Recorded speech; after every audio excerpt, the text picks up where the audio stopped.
hands, I just ran. An 8-year-old hit while riding his bike and the driver took off. Tonight, the child is sharing his story and the family is demanding answers, all while police search for whoever was behind the wheel. Also, a nearly 4-year-old mystery has come to an end. Also, a nearly 4-year-old mystery has come to an end. 3 children who vanished with their father in the remote wilderness has been found safe. And coming up, the man's standoff with police and the emotional reunion for this family. Plus, courtroom drama ahead. The man accused of attempting to assassinate Donald Trump is set to defend himself. What's happening now is the trial is set to get underway.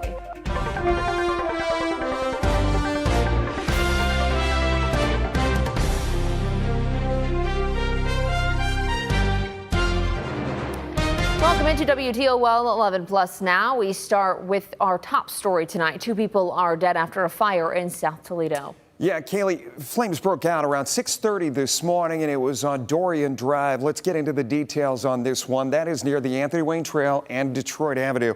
Right now, investigators are still looking at exactly how it started. Megan Hartnett breaks down what we know at this hour. All crews reporting to the structure fire. Caller states house is on fire, coming from the back of the house. Unknown if anybody's inside.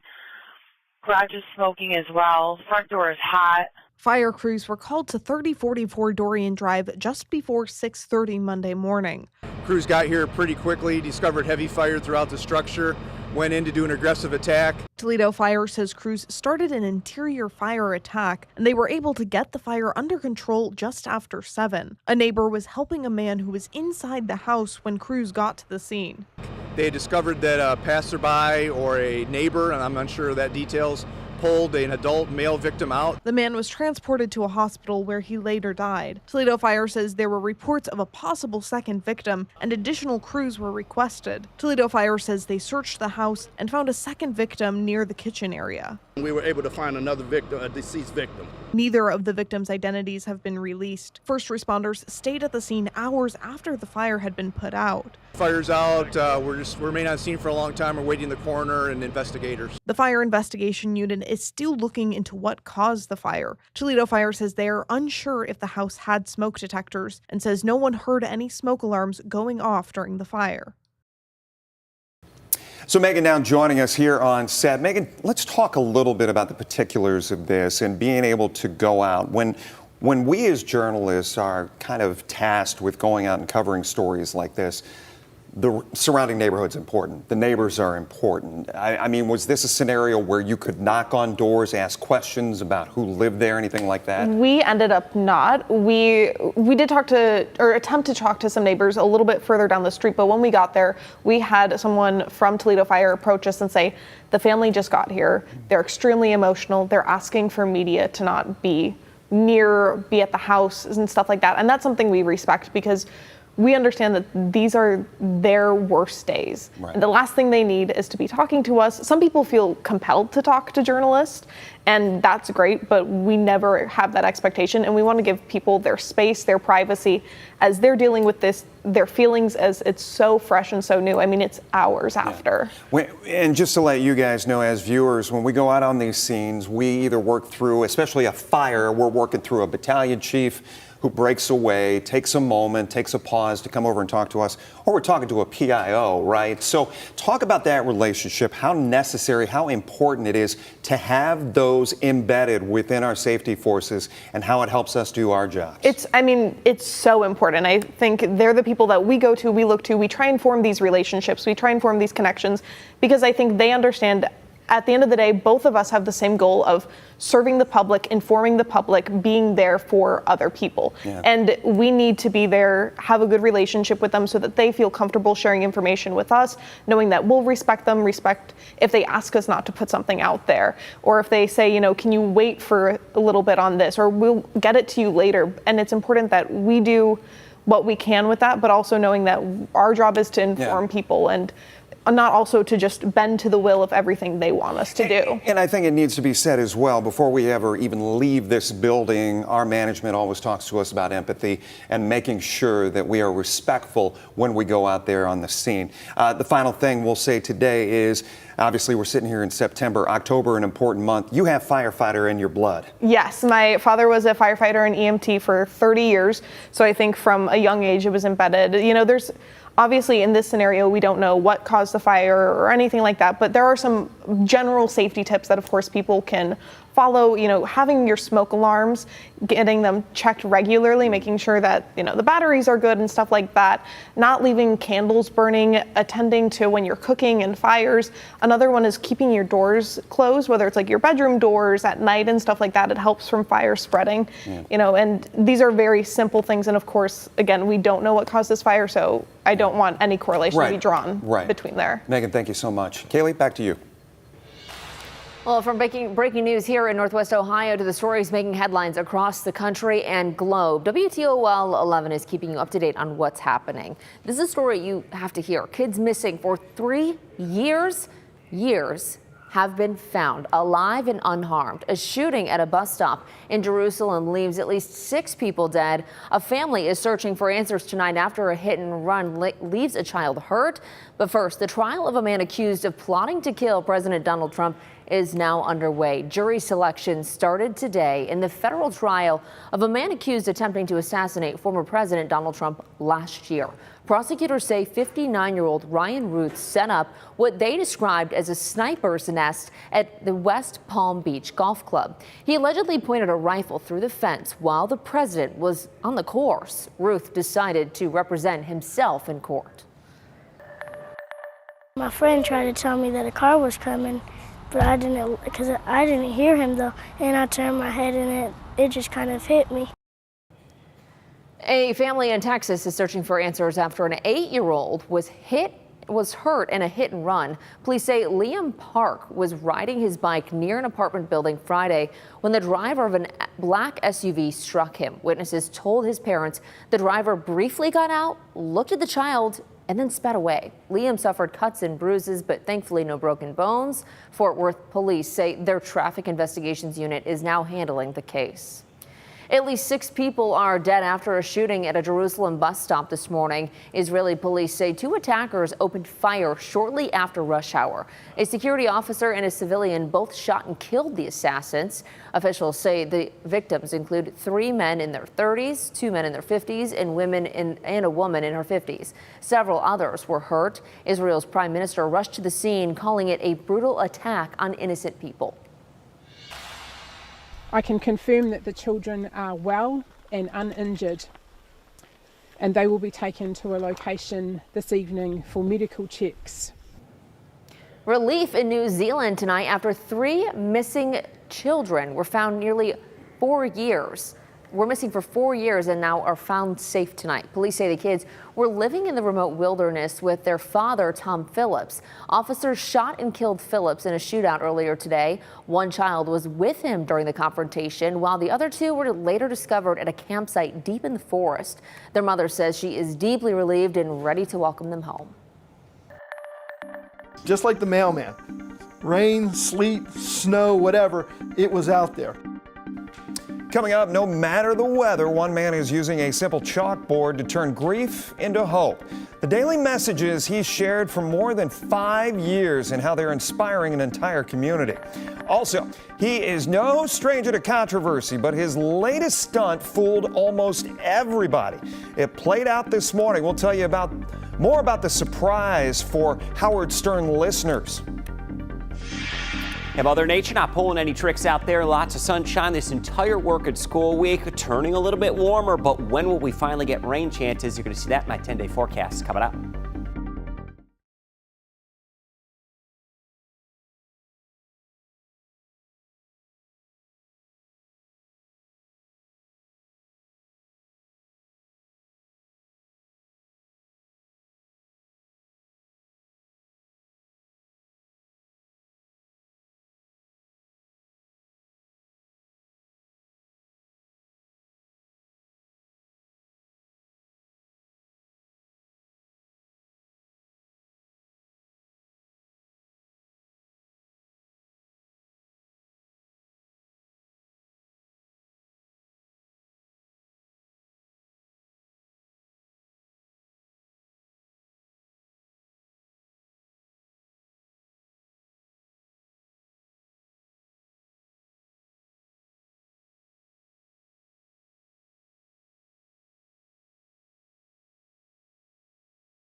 Glad to have you with us here on Northwest Ohio and Southeast Michigan's only half-hour exclusively live streaming newscast on WTOL 11 Plus. It is now. And right now, we're taking a look at stories trending online. Shock jock Howard Stern pulled a prank on his listeners today. At 7 this morning, Bravo host Andy Cohen took over Stern's SiriusXM channel, joking that he was rebranding it as Andy 100. Several news outlets reported that Stern had left the company. But then about 10 minutes later, Stern returned to the air and revealed that the stunt was all a hoax. Music legend Ricky Martin is also trending today. Martin took center stage at this year's VMAs in New York. He was honored with the first ever Latin Icon Award. The show aired on WTOL 11 for the first time.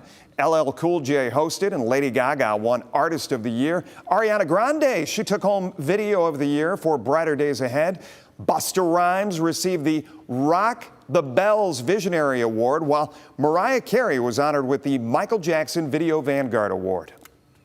Well, you probably already know two tickets will share the nearly $2 billion Powerball jackpot this past weekend. And while it's fun to fantasize, the reality is you might not want to tell anyone if you actually won. Sophia Pericone explains from our WTOL 11 TikTok page. 2 winning tickets just hit the second largest Powerball jackpot in U.S. history, a whopping $1.7 billion. Here are the winning numbers. One ticket was sold in Missouri and the other was sold in Texas. But here's the twist. We might never find out who actually won. That's because both Texas and Missouri allow lottery winners to stay anonymous. The winners can choose a lump sum payout, a cool $826 million roughly, or spread it out in payments. Either way, they're suddenly very, very, very rich. The streak of 42 drawings without a jackpot also created more than 100 new millionaires along the way. So what would you do? If you won, would you stay anonymous or would you go public? This is one of the misnomers, and we'll never find out, like she says, because Texas and Missouri have those rules where you can stay anonymous. But we say there are 2 winners. There could be multiple winners. You could have an entire teachers union that put money in, and then they've got to divvy it up. So it could actually be spread 829 million ways, and they all get $1. And I feel like it would probably get out word eventually, right? If someone big won and all of a sudden all the teachers aren't there. All of a sudden the school's empty. Right. We had Melissa Andrews, who works here at WTOL 11. She was telling us her pickle that she's in because a couple of family members all shared a text and said that we're going to spend this much.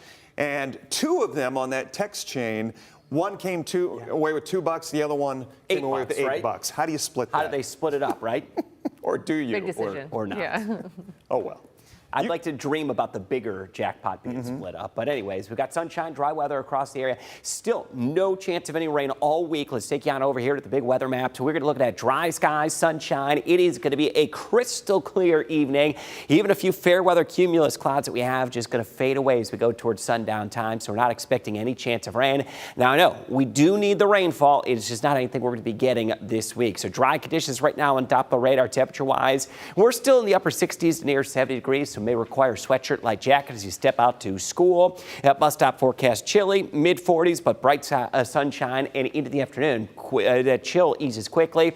Kids, if they go with the coats, sweatshirts, they're not going to need them for outdoor recess. Lower 70s, then mid to upper 70s after school. And it will be another great stretch of weather for after-school sports. If it's football practice, any of those tennis matches, or cross-country practice, it is going to be ideal across the region. We have dry weather tomorrow morning. You're not going to see any rain showing up here locally on the hour-by-hour forecast. Occasionally, a few passing clouds, but overall we're going to have dry and bright weather as we go through Wednesday into Thursday.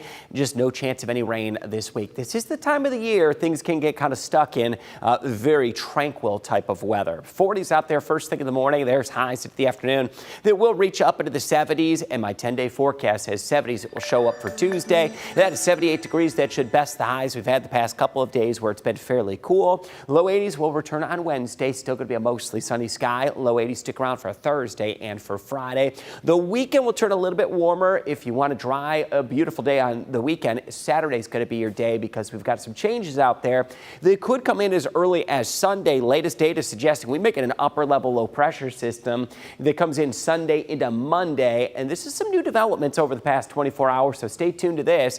We need the rain, and this is going to be our next chance for Sunday and into Monday. And with that, it may turn a little bit cooler as highs next week as we go well into mid-September.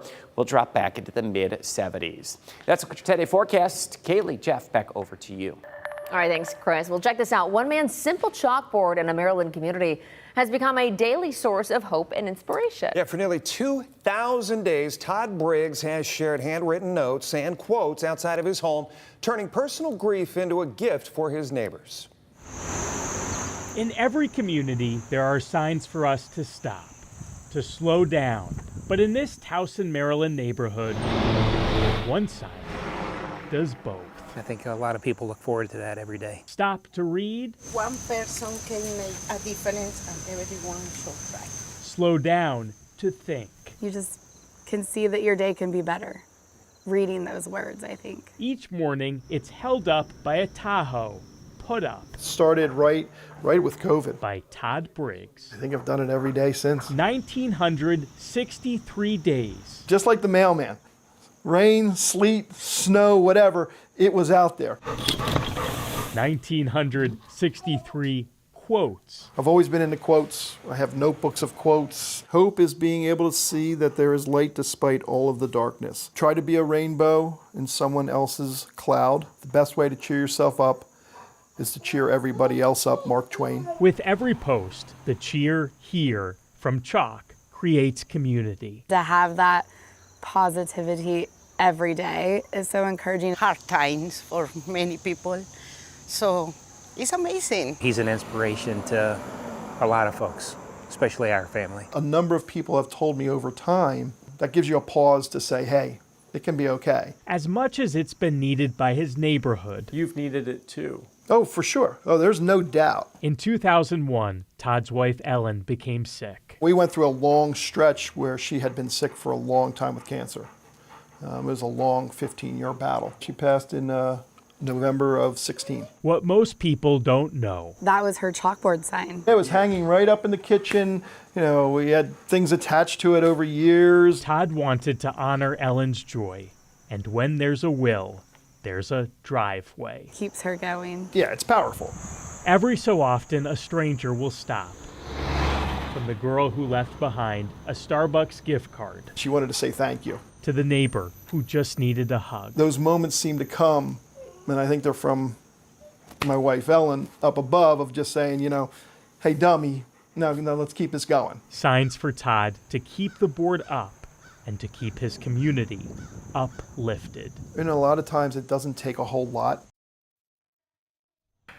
Briggs says that he plans to keep the messages going as long as he can. And he'll continue to do it all to honor his late wife while bringing encouragement to his neighbors. I just stabbed him. Okay, yeah, I understand. We already have You know what that means? That means that he could... Listen, I need you to calm down. Coming up next on WTOL 11 Plus now, new details from and outside the courtroom. What we're learning about a young suspect charged with stabbing and killing a 14-year-old.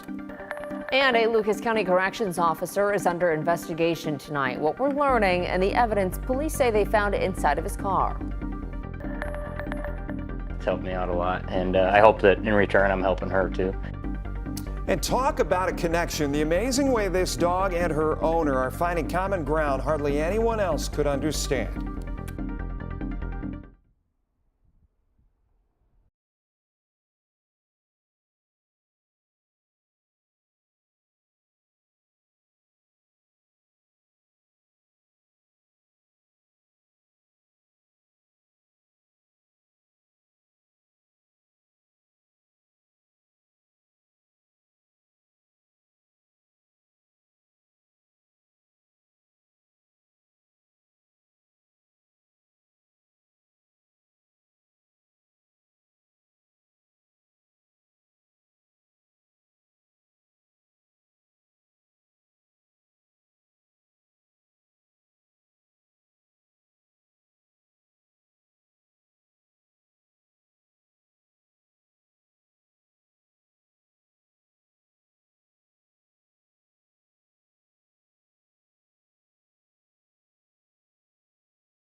appreciate you joining us here on WTOL 11 Plus. Yeah, we are breaking down the stories making headlines here at home, including a young stabbing suspect in court and new evidence from his call to 911.